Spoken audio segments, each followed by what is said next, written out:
Bir yoshli farzandimiz bor. Homiladorlikdan saqlanish uchun ayolim homilaga qarshi dori ichsa bo'ladimi?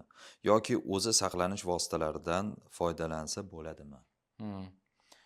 Zarurat bo'lganda, ona yoki bolani sog'lig'iga jiddiy xavf tug'ilsa, shunday zaruratlar bo'lganda, o'sha homiladorlikdan saqlanish vositalaridan foydalanadi bemalol. Ayol kishi ham, erkak kishi ham foydalanishi mumkin. Faqat bitta sharti bor, bu sog'likka zarar bo'lmasligi kerak.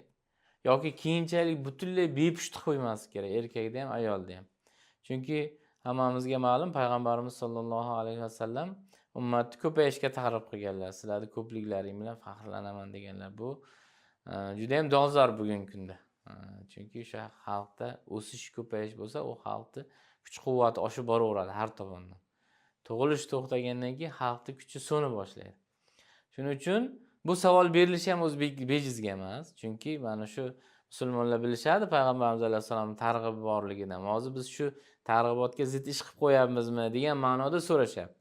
Yo'q, agar shunday zarurat tug'ilsa bu narsaga ruxsat bor. Mhm. Faqat sog'likka zarar bo'lmasligi sharti bilan.